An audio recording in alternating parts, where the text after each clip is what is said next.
Hello students, welcome to my YouTube channel AM and AC classes. My name is Ajay Maurya. अभी कुछ दिनों से मेरा video नहीं आ पा रहा था मैथ्स का, आपकी मैथ्स की क्लास नहीं हो पा रही थी, तो मेरा हाथ में उंगली में फ्रैक्चर हो गया था, इसलिए मैं वीडियो शूट नहीं कर पा रहा था। फिलहाल अभी ठीक नहीं हुआ है, लेकिन मैं कोशिश कर रहा हूँ कि वीडियो शूट कर लूँ ताकि आप लोगों को पीछे ना हो। ठीक है, तो हम लोग एक्सरसाइज 1.2 में थे, क्लास 12 में रिलेशन फंक्शन में कर रहे थे। अब एक्सरसाइज 1.2 करने के लिए हमें कुछ फंक्शंस के बारे में जानकारी होनी चाहिए। तो पहला फंक्शन है हमारा ग्रेटेस्ट इंटीजर फंक्शन, दूसरा है मॉडुलस फंक्शन, तीसरा है सिग्नम फंक्शन। और जितने भी trigonometrical function, inverse trigonometrical function, inverse तो क्लास में अभी आगे पढ़ेंगे, लेकिन ट्रिग्नोमेट्रिकल फंक्शन तो हम लोग क्लास 11th में पढ़ चुके हैं। ताकि मैं अभी क्लास 11 के वीडियोस में वो बनाऊंगा, दिखाऊंगा, उसको समझाऊंगा। ठीक है, अभी हम लोग पढ़ते हैं पहले ग्रेटेस्ट इंटीजर फंक्शन क्या होता है, मॉडुलस फंक्शन क्या होता है, इसकी डोमेन रेंज कैसे निकालते हैं, सिग्नम फंक्शन क्या होता है, इसकी डोमेन रेंज क्या होती है, वो सब कुछ हम लोग देखेंगे। ठीक है, वन बाय वन। तो सबसे पहले देखते हैं तो ग्रेटेस्ट इंटीजर फंक्शन। फंक्शन और भी है, इसके बाद मैं वन बाय वन सारे फंक्शन करा दूंगा जो भी आप लोगों के सिलेबस में है। ठीक है, ग्रेटेस्ट इंटीजर फंक्शन GIF ये बोलते हैं। ठीक है, इसको क्या होता है समझते हैं। उसको मेरे पास एक रियल नंबर लाइन है, real number line minus infinite से प्लस इनफाइनाइट और जीरो। ठीक है, इधर भी मेरे पास 1 है, 2 है, 3 है, 4 भी होगा, बाकी और नंबर आ रहे होंगे, -1 -2 -3 -4, बहुत सारे आ रहे होंगे।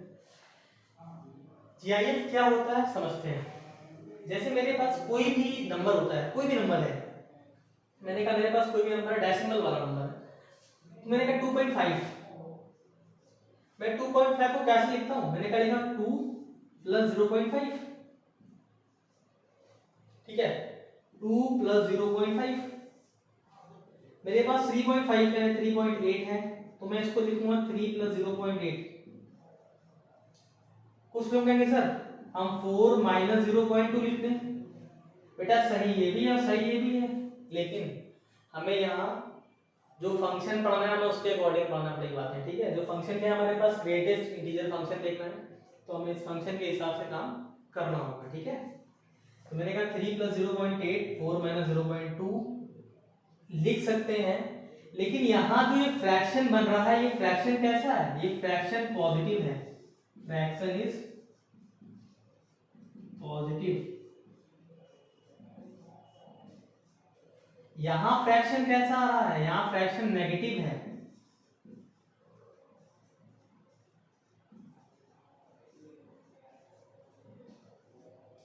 फ्रैक्शन नेगेटिव है ना यहाँ पे, तो यहाँ पॉजिटिव आ रहा है, यहाँ नेगेटिव आ रहा है, तो हमें प्रायोरिटी देनी है। प्रायोरिटी क्या, हमको फ्रैक्शन हमेशा पॉजिटिव ही लेना है।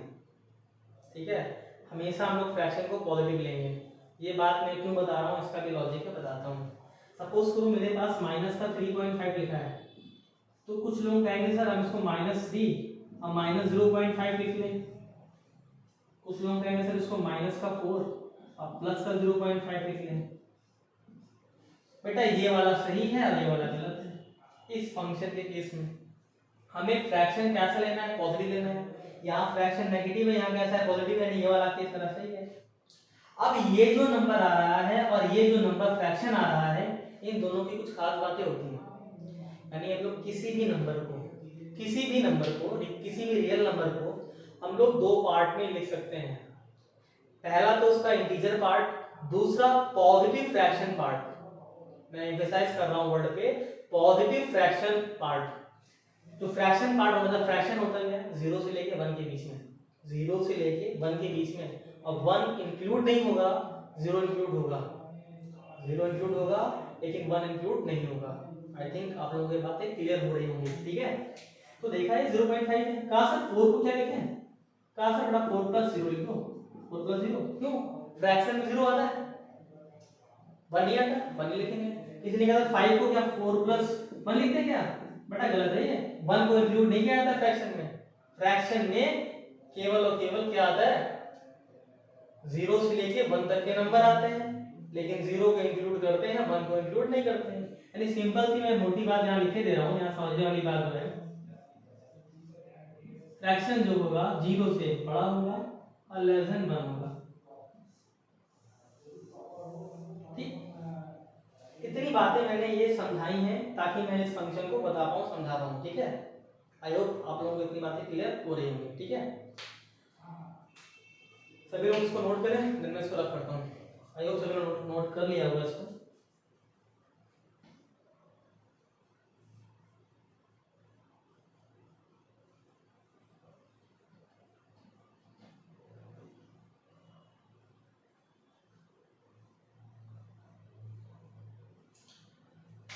तो हम लोग पढ़ते हैं ग्रेटेस्ट इंटीजर फंक्शन क्या होता है। ठीक है, ग्रेटेस्ट इंटीजर फंक्शन को लिखते हैं कुछ इस तरह, fx equals to gif of x, square bracket के अंदर x लिख देते हैं। क्या लिखा रहा, gif ऑफ x। इसका कुछ मतलब है, मैंने कहा अगर कोई x नंबर है मेरे पास, तो इस x नंबर को हम लोग दो पार्ट में ब्रेक कर सकते हैं। पहला पार्ट क्या होगा, इंटीजर पार्ट होगा, दूसरा पार्ट क्या होगा, पॉजिटिव फ्रैक्शन पार्ट होगा। जो इंटीजर पार्ट होता है उसे बोलते हैं ग्रेटेस्ट इंटीजर फंक्शन, और जो फ्रैक्शन पार्ट होता है उसे बोलते हैं फ्रैक्शनल पार्ट फंक्शन। वो मैं अभी आगे आप लोगों को पढ़ाऊंगा। ठीक है, अभी ये क्या है, मैंने कहा मेरे पास x है, हम लोग इसको कैसे लिखते हैं समझना। कह दिया gif x plus fractional part of x, इसे बोलते हैं फ्रैक्शनल पार्ट ऑफ x। ठीक है, सपोज करो मेरे पास, मैंने कहा 4.5 है सर, 4.8 है सर, 4.2 है, 4.1 है, 4 है। इसको मैं कैसे लिखूंगा, लगा 4 plus 0.5, 4 plus 0.8, 4 plus 0.2, 4 plus 0.1, 4 plus 0। सही है। जरा इन सभी की खास बात देखो, ये नंबर जो आ रहा है ना, ये नंबर अगर मैं रियल नंबर लाइन की बात करूं तो ये नंबर जो है 4 और 5 के बीच में है। 4 और 5 के बीच में जितने भी नंबर होंगे उन सभी के लिए, 4 और 5 के बीच में जितने भी नंबर होंगे, 4 और 5 कौन सा, मैंने इस 5 को इंक्लूड नहीं किया है, एम्प्टी सर्कल, लेकिन मैंने इसको इंक्लूड किया है। यानी अगर इस इंटरवल की बात करूं, अगर कोई भी x 4 से बड़ा है, 5 से छोटा है, लेकिन 4 के बराबर नहीं है, अगर ऐसे में आ रहा है तो उसको हम लोग इस तरह लिख सकते हैं ना। इन सभी में तो इंटीजर पार्ट क्या आ रहा है, फिक्स आ रहा है ना, 4 4 4 4। बात समझ आ रही है, इंटीजर पार्ट क्या आ रहा है, फिक्स आ रहा है। बाकी फ्रैक्शनल पार्ट इसका हर बार बदल रहा है, फ्रैक्शनल पार्ट लेकिन रहेगा वो 0 से लेके 1 के बीच में। मैं लिखा था फ्रैक्शन 0 से लेके 1 के बीच में, फिलहाल 4.5 4.8 लिख दिया मैंने ऐसे। तो इसका देखा मैंने कि ये जो हो रहा है, अगर मैं 4 से 5 की बात करूं तो मैं 1 यूनिट का गैप तो ले रहा हूं ना, यानी मैं कोई भी दो कॉन्जिक्यूटिव नंबर ले रहा हूं, क्रमागत संख्या बोलते हैं हिंदी में। कॉन्जिक्यूटिव नंबर मैंने कहा 4 से 5 के बीच में ले रहा हूं, तो मेरे पास 4 से लेके 5 के बीच में जितने भी नंबर होंगे उन सबके लिए ग्रेटेस्ट इंटीजर क्या आएगा, 4 आएगा। लेकिन इसका पॉजिटिव फ्रैक्शन हर बार चेंज होगा, लेकिन वो पॉजिटिव फ्रैक्शन 0 से लेके 1 के बीच में होगा। और 0 से लेके 1 के बीच में कितने नंबर होते हैं, टाइम फाइनाइट नंबर होते हैं। ठीक है, आई होप इतनी बातें आप लोगों को क्लियर हो रही होंगी। अभी मैंने कहा कि ये जो फंक्शन चलता है वो दो कॉन्जिक्यूटिव नंबर के बीच में चलता है, तो मैं कोई भी दो कॉन्जिक्यूटिव नंबर ले रहा हूँ, वो भी कॉन्जिक्यूटिव इंटीजर ले रहा हूँ। मैंने 4 5 इंटीजर लिए थे ना यहाँ पे, तो मैं इंटीजर लेके चलूंगा। अभी देखते हैं,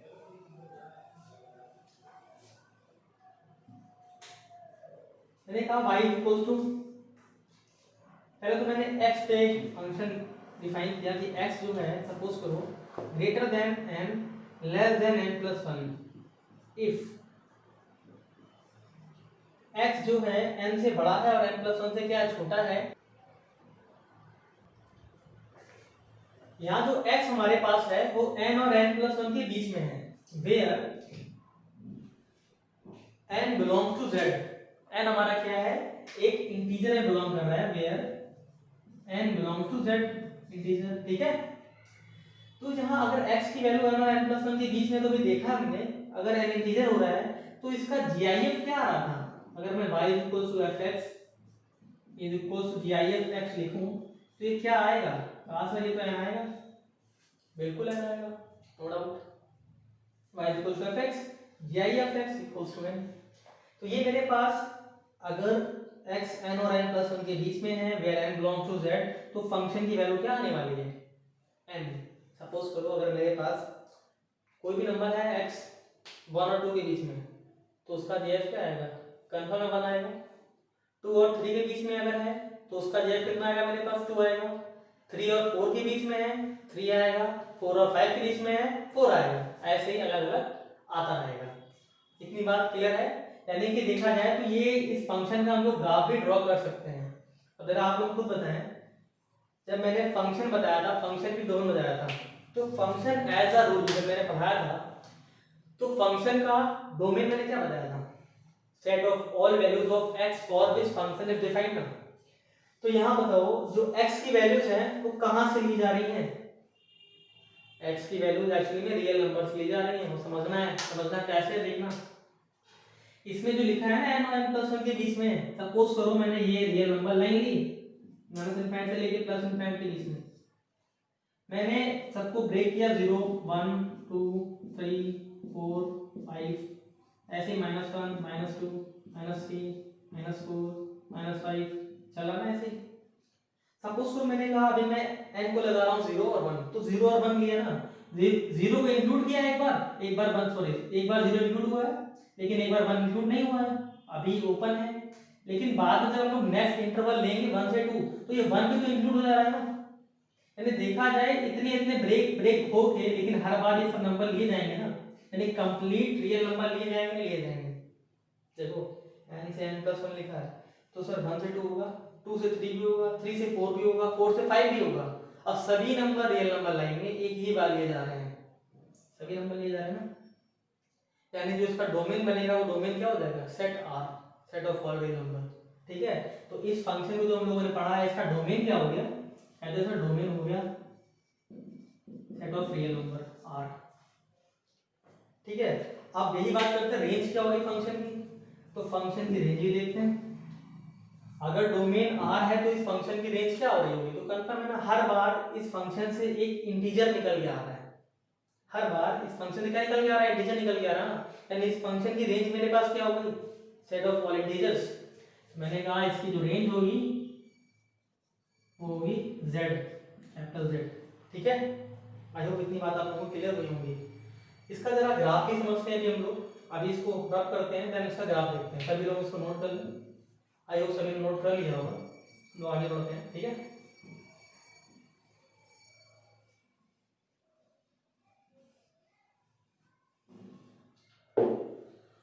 अब जरा इसका हम लोग ग्राफ को समझने की कोशिश करते हैं, ग्राफ कैसे बनेगा इसका। अगर आप लोगों ने क्लास 11th में अच्छे से पढ़ा होगा तो ये शायद क्लास 11 में पढ़ाया जाता है, फंक्शन था।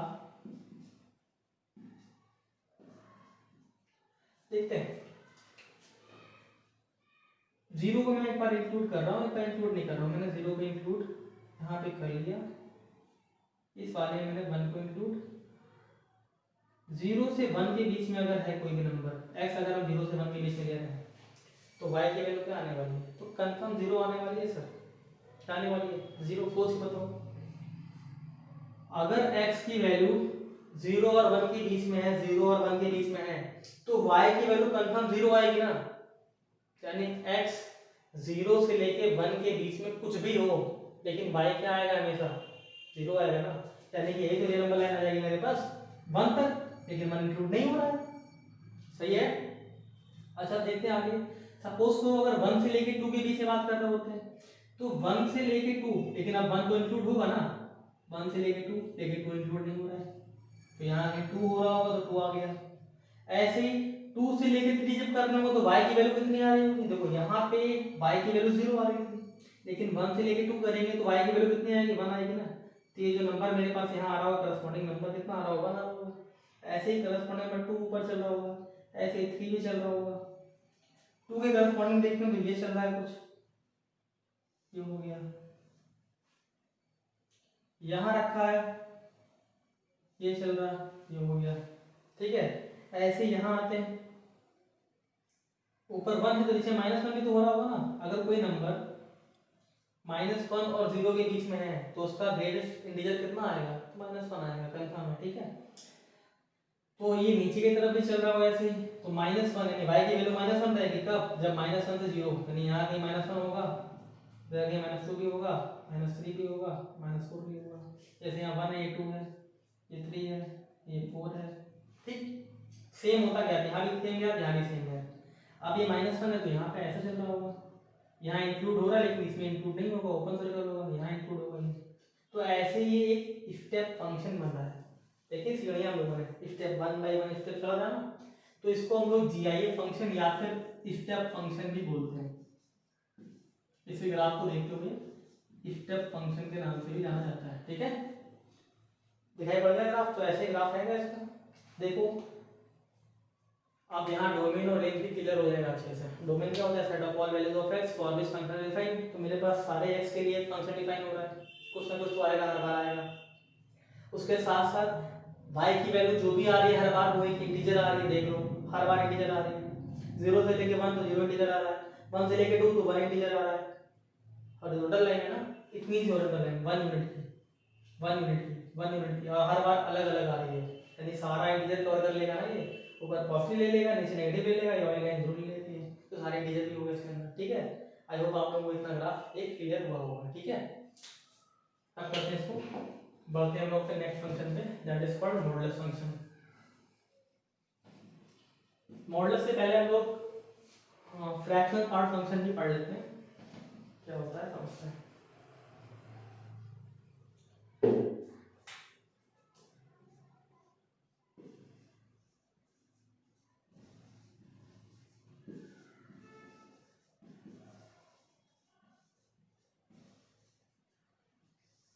फ्रैक्शनल पार्ट फंक्शन, ये फ्रैक्शनल पार्ट फंक्शन अभी मैंने लिंक करके दिखाया कि किससे लिंक हो रहा था, ग्रेटेस्ट इंटीजर फंक्शन से ये लिंक हो रहा था।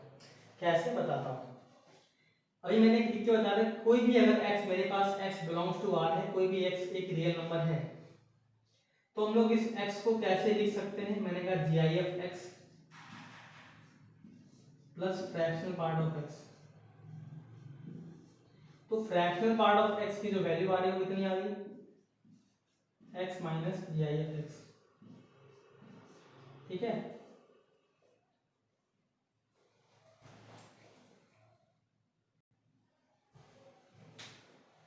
तो हमारा था फ्रैक्शनल पार्ट फंक्शन, ठीक है। तो fractional part of x equals to x minus GIF x हो गया ना। इसी को बोलते हैं, इसी फंक्शन को हम लोग बोलते हैं फ्रैक्शनल पार्ट फंक्शन fx, या फिर इसको बोल देते हैं y। तो ये लिंकअप कैसे हो जाएगा GIF x से, वो समझते हैं हम लोग।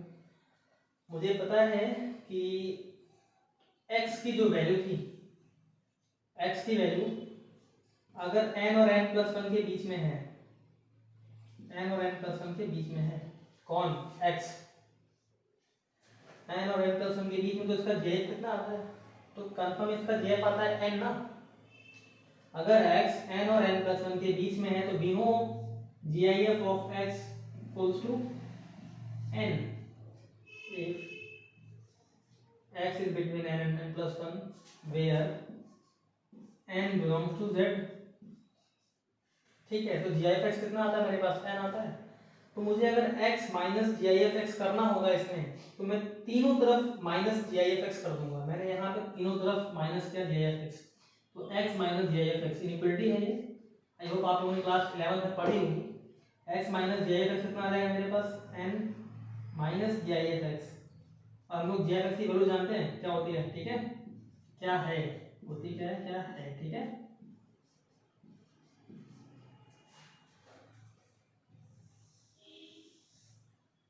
तो ये GIF x कितना है मेरे पास, n है ना, तो n रख देंगे 0 हो जाएगा, ये हो गया 0।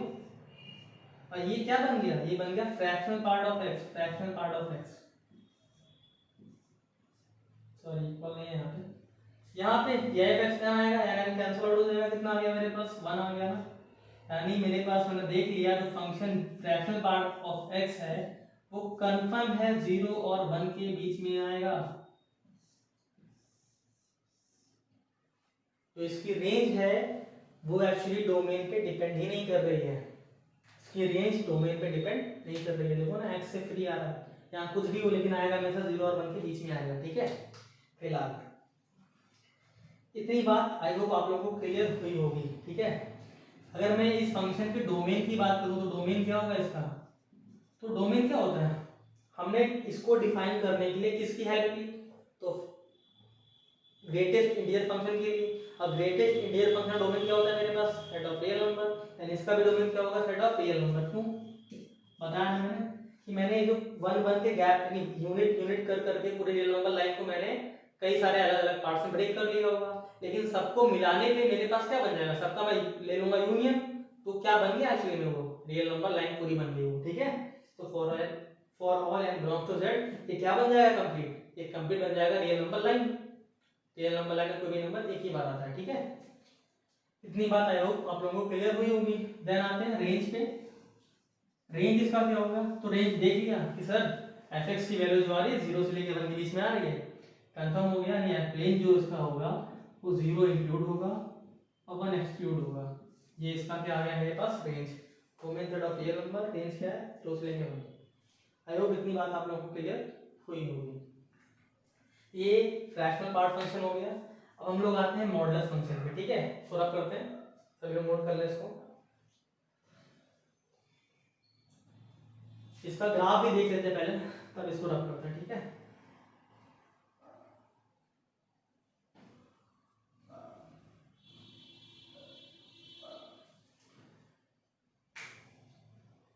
ग्राफ देखते हैं इसका।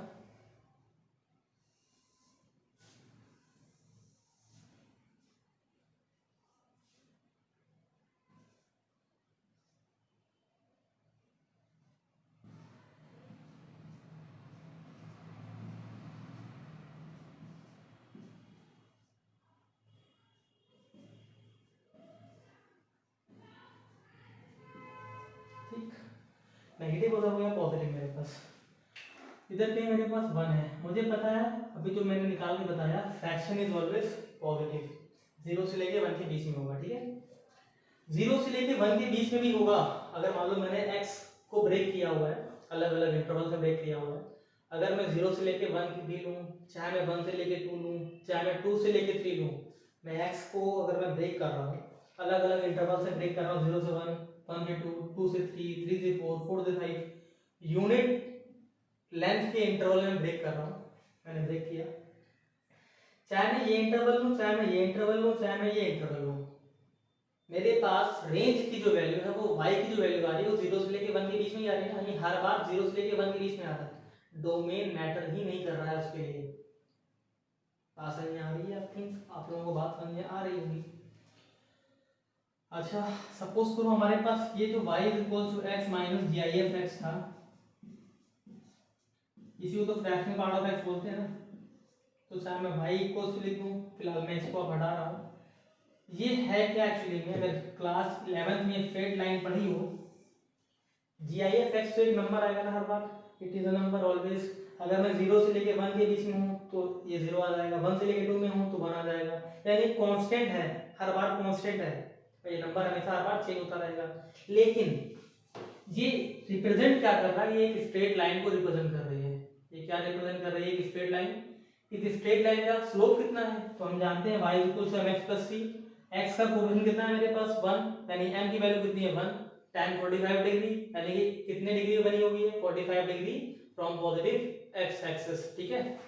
तो मैंने कहा ये लाइन जो होगी कुछ इस तरह जा रही होगी सर 45, लेकिन 1 इंक्लूड नहीं, तो मैंने 1 को यहाँ पे एक्सक्लूड कर दिया, यहाँ पे इसकी वैल्यू को इंक्लूड एक्सक्लूड किया हुआ ना, 1 इंक्लूड नहीं होता है, केवल 0 इंक्लूड होता है। 0 देखो डार्क है, 1 को एक्सक्लूड कर दिया है। ऐसे ही फिर यहाँ मैंने टिक लगाया, ऐसे गया, लेकिन मैंने इसको एक्सक्लूड कर दिया। हर बार ऐसे ही हुआ ना, हर बार ऐसे ही हुआ। ये एक स्ट्रेट लाइन होनी चाहिए 1 लेंथ की, ठीक है। अगर मैं ऐसे मिलाऊं तो सब 1 लेंथ का आना चाहिए। अभी ग्राफ मेरा अच्छा नहीं बन रहा है, आप लोग बनाएंगे अच्छा बन जाएगा, थोड़ा सा ऐसे कर लेते हैं, ठीक है। ऐसे आना चाहिए। तब तो अगर मैं इसको मिला दूं, डॉटेड लाइन खींचूं, तो ये सब एक ही लाइन का लाइन होना चाहिए, 1 यूनिट की लेंथ में होना चाहिए। ऐसे ही 4 के लिए मैं ऐसे करूँगा तो 4 का 5 की जाएगा, ऐसे आगे खींचूंगा, ऐसे इस तरफ भी यहाँ मिलाया, फ्लूड नहीं हुआ, ठीक है। इतनी बात आई थिंक आप लोगों को क्लियर हो रही होगी, ठीक है। 0 से लेके 1 के बीच में ये कुछ लोगों को शायद बाउंस चला जाए, लेकिन इजी है। स्ट्रेट लाइन अगर पड़ी हुई है तो बात समझ में आ जाएगी, ठीक है। GIF(x) हर बार चेंज हो रहा होगा। सपोज करो कहा सर हमें इसकी इक्वेशन निकालनी है, बेटा इसकी इक्वेशन क्या निकलेगी बताओ जरा। कहा सर y = x माइनस कितना है सर, इसमें जी आई एक्स की वैल्यू कितनी आएगी सर। कहा सर -1 आएगी, -1 से 0 के बीच में हो रहा है तो -1 लगाओगे यहाँ तो +1 नहीं हो जाएगा, यानी क्या आ गया सर x + 1 नहीं आ गया। अगर मैं बात करूँ इसकी तो कितना आएगा सर, y = 0 से लेके 1 के बीच में है ना, तो कितना आने वाला है, 0 आने वाला है, यानी y = x। इसकी इक्वेशन क्या होगी, y = कितना x - 1। इसकी क्या होगी सर, y = x - 2। तो ये सभी अलग अलग स्ट्रेट लाइन है, लेकिन इन स्ट्रेट लाइन से खास बात क्या है कि ये पैरेलल लाइंस हैं। कैसी लाइंस हैं, पैरेलल, जिनका स्लोप कितना है 45 डिग्री। आई थिंक आप लोगों को ये बात क्लियर हुई होगी। चलिए इसका ग्राफ नोट करने से मिलूं, पढ़ाता हूँ मैं इसको, ठीक है।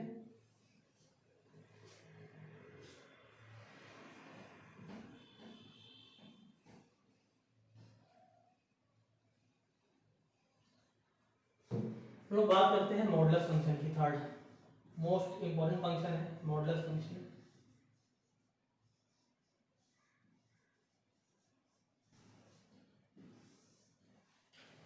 मॉडुलस फंक्शन क्या होता है समझते हैं, ठीक है। सपोज करो मेरे पास y = fx। मॉडुलस तो सभी लोगों ने पढ़ा होगा, क्लास 11 में पढ़ा होगा, मैं रिवाइज ही करा दे रहा हूँ यहाँ पे। मॉडुलस x ये दो तरह के केसेस में ब्रेक होता है। मुझे पता है मॉडुलस x की वैल्यू हमेशा आने वाली है पॉजिटिव। तो पॉजिटिव कोई नंबर कैसे बनता है, अगर कोई नंबर पॉजिटिव है तो पॉजिटिव ही रहेगा ना।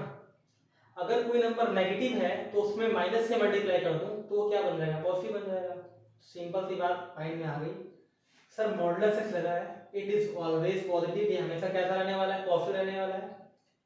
तो अगर मान लो अगर हम लोग नेगेटिव रीजन में जा रहे हैं तो नेगेटिव रीजन में जाने पर हम लोग माइनस से मल्टीप्लाई कर देंगे उस रीजन में तो पॉजिटिव हो जाएगा, सही है। तो इसको ब्रेक करने के दो तरीके होते हैं सर, ये एक बार x में ब्रेक होता है और एक बार -x में ब्रेक होता है। ऊपर बल्कि मैं लिख दे रहा हूँ -x में ब्रेक होता है और नीचे +x में ब्रेक होता है। हम जानते हैं रियल नंबर लाइन में सभी नंबर एक बार आते हैं, सभी नंबर एक बार आते हैं, बात याद रखना। बताता हूँ मैं ऐसा क्यों बता रहा हूँ, लॉजिक है इसका। मैंने कहा सपोज करो अगर x पॉजिटिव है, पॉजिटिव का मतलब 0 से लेके इंफिनिटी, नेगेटिव है उसका मतलब क्या होता है -∞ से लेके 0, पॉजिटिव मतलब क्या होता है 0 से लेके इंफिनिटी, नेगेटिव मतलब क्या होता है -∞ से लेके 0, सही है। 0 में माइनस मल्टीप्लाई करने में फर्क पड़ता है क्या, कोई फर्क नहीं पड़ता, वो 0 ही रहने वाला है। सपोज करो मैंने कहा अगर x मेरे पास नेगेटिव है, मैंने कहा -∞ से 0 के बीच में हो रहा है, मैंने मान लो 0 इंक्लूड कर लिया यहाँ पे। फिर मैंने कहा अगर मान लो x मेरे पास 0 से लेके इंफिनिटी के बीच में है, सपोज करो मैंने यहाँ पे 0 इंक्लूड कर लिया, तो क्या 0 दो बार आएगा क्या, यहाँ भी आएगा यहाँ भी आएगा, तो बेटा 0 तो कोई एक बार आने वाला है ना। तो चाहे तुम यहाँ इंक्लूड कर लो और चाहो तुम यहाँ इंक्लूड कर लो, तो मैंने यहाँ इंक्लूड कर लिया, यहाँ इंक्लूड नहीं किया, चाहो तुम यहाँ कर लो, कुछ भी कर लो, फर्क नहीं पड़ता, ठीक है। तो यहाँ देखना मेरे पास दो तरह से ब्रेक हुआ, -x में और +x में, ठीक समझते हैं। ये 0 होता है ओरिजिन, ठीक है। फिलहाल ओरिजिन की बात नहीं कर रहा, रियल नंबर लाइन की बात कर रहा हूँ, तो 0 होता है। इसके इस तरफ के सारे नंबर जो होते हैं वो x <0 होते हैं सर, इधर के सारे जो होते हैं वो x <0 होते हैं। सपोज करो मैंने इस तरफ वाले में 0 को इंक्लूड कर लिया तो इधर नहीं करूंगा, सपोज करो मैंने इधर नहीं किया तो इधर कर लूंगा। x > 0 ये बात तो लिखी है, x < 0 ये बात तो लिखी है, सही है। तो मैंने कहा अगर मान लो इधर कोई भी नंबर है, सपोज करो मैंने कहा ऐसा -5 का मॉडुलस लेना है सर, बेटा आएगा क्या 5 आएगा ना, ये 5 कैसे आया होगा, तो बेटा इस -5 में तुमने माइनस से मल्टीप्लाई कर दिया होगा तभी तो 5 आया होगा। यानी कि यहाँ जो भी नेगेटिव नंबर है उन सभी नंबर में माइनस से मल्टीप्लाई करा दो पॉजिटिव बन जाएंगे ना, वो देखो माइनस से मल्टीप्लाई करा दिया क्या बन जाएगा पॉजिटिव, यानी कि मॉडुलस हमेशा पॉजिटिव रहेगा। मुझे दिखाई पड़ रहा है x इज ऑलवेज नेगेटिव, यहाँ पे नेगेटिव है लेकिन जब माइनस से मल्टीप्लाई कर दूंगा तो पॉजिटिव बन जाएगा। ऐसे ये तो पॉजिटिव था, इसको सिंपल उठा के ऐसे लिख दिया तो पॉजिटिव ही है मेरे पास हमेशा ये। क्लास 7th 8th में पढ़ा होगा, इंग्लिश वाले हिंदी वाले क्या बोलते हैं पता नहीं, हिंदी में नहीं पता मुझे, लेकिन ये मॉडुलस बोलते हैं हिंदी में, याद नहीं आ गया बोलते हैं। फिलहाल modulus x is always positive, हम लोग बचपन से पढ़ते चले आ रहे हैं, ये दो डंडे खड़े कर देते हैं, -4 4 क्या सर, इसका भी 4 आएगा, इसका भी 4 आएगा, पॉजिटिव आता है हमेशा। क्यों आता है यहाँ समझ में आएगा, ठीक है। चलिए अच्छा,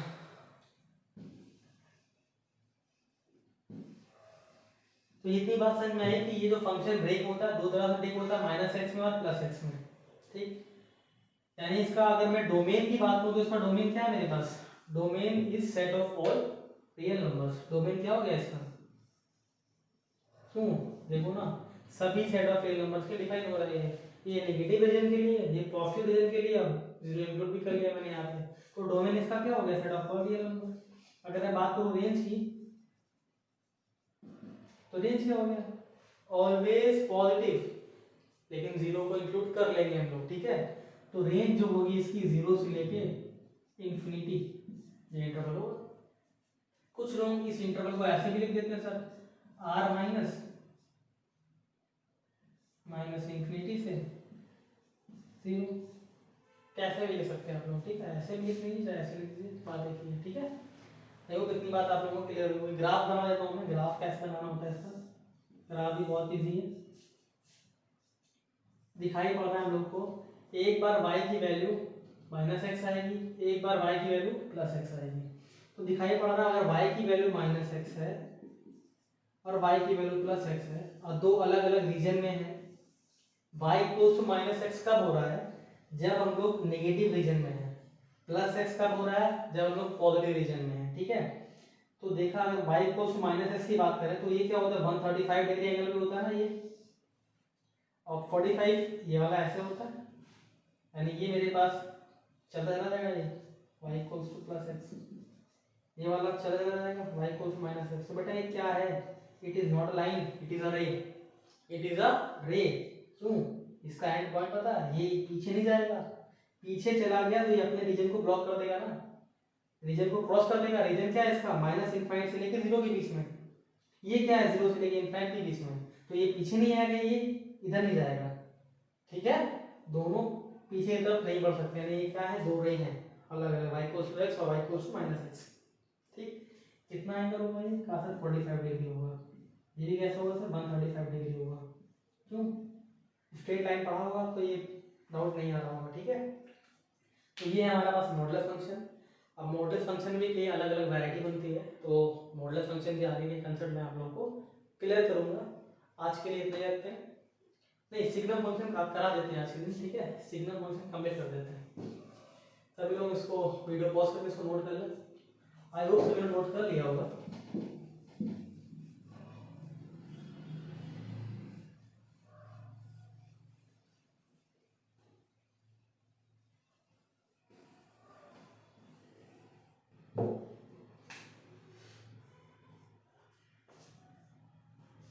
सिग्नम फंक्शन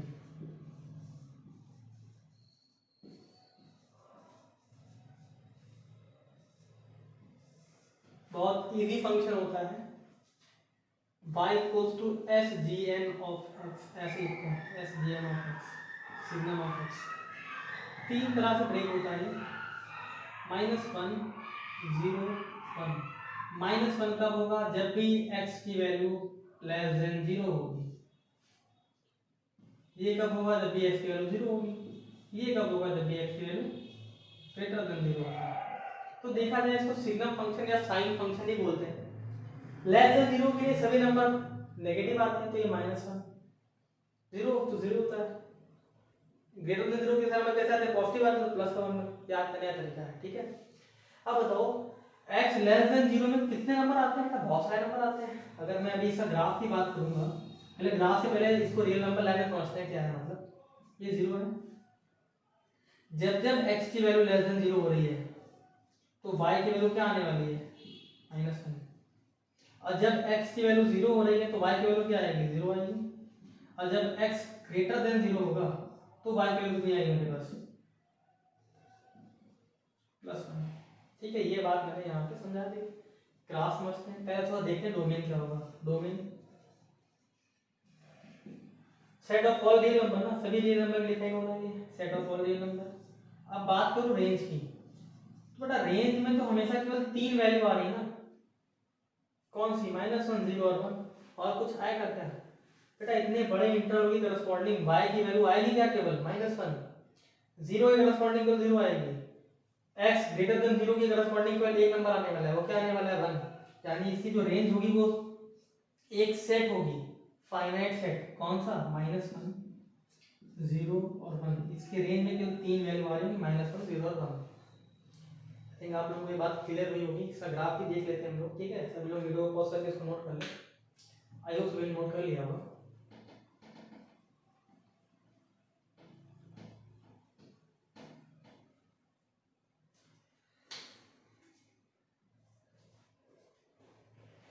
ग्राफ देखते हैं हम लोग।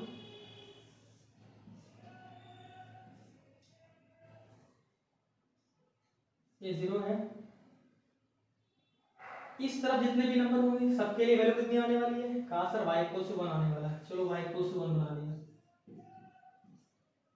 y इक्वल टू 1 एक लाइन होती है जो कि x एक्सिस के पैरेलल होती है, क्योंकि x एक्सिस की इक्वेशन कितनी होती है मेरे पास? y इक्वल टू 0, तो ये y इक्वल टू 1 जाएगी, ठीक है? +1। लेकिन खास बात क्या है इसमें कि बेटा ये 1 इंक्लूड नहीं है, क्यों? 0 पे 1 नहीं हो रहा है, तो ये यहाँ पे हम लोग क्या कर देंगे? सर्कल कर देंगे इसको। लेकिन 0 पे अगर हम x की वैल्यू लगा दें 0, तो y कितना आएगा? 0 ही आएगा ना, तो डार्क कर दिया मैंने। यानी यहाँ 0 पे रखने y कितना आ रहा है? 0 आ रहा है। अब ऐसी बात करें अगर नेगेटिव हो गया, देखो ये इस तरफ चली जा रही होगी, ये भी एक रे है, इट इज ऑर्डर लाइन रे, ठीक है? ऐसे यहाँ पे आते हैं, यहाँ बात करते तो -1, तो ये 1 पे सर्कल किया मैंने, चला जा रहा है इस तरफ, y इक्वल्स टू -1, ठीक है? ये इसका ग्राफ हो गया। तो देखा रेंज में केवल 3 ही वैल्यू तो आ रही है, हर बार 1 आएगा, 0 आएगा, -1 आएगा। 1 कब आएगा? इधर जब भी रहोगे 1 आएगा, 0 पे रहोगे तो 0 रहेगा, लेकिन जहां नेगेटिव होगा तो -1 आएगा, फिक्स वैल्यू है, ठीक है? आज के लिए इतना ही। आई थिंक आप लोगों को सीखना फंक्शन क्लियर होगा, जितने मैंने इंपॉर्टेंट फंक्शन बताए हैं तो आप लोगों को क्लियर हो गए होंगे। जितने भी व्यूअर्स हमारे चैनल पे नए हैं वो चैनल को सब्सक्राइब जरूर कर लें और बेल आइकन दबाना बिल्कुल ना भूलें, ताकि चैनल से जुड़ी कोई भी इंपॉर्टेंट अपडेट्स आपसे मिस ना हो। Thank you so much. जय हिंद, जय भारत।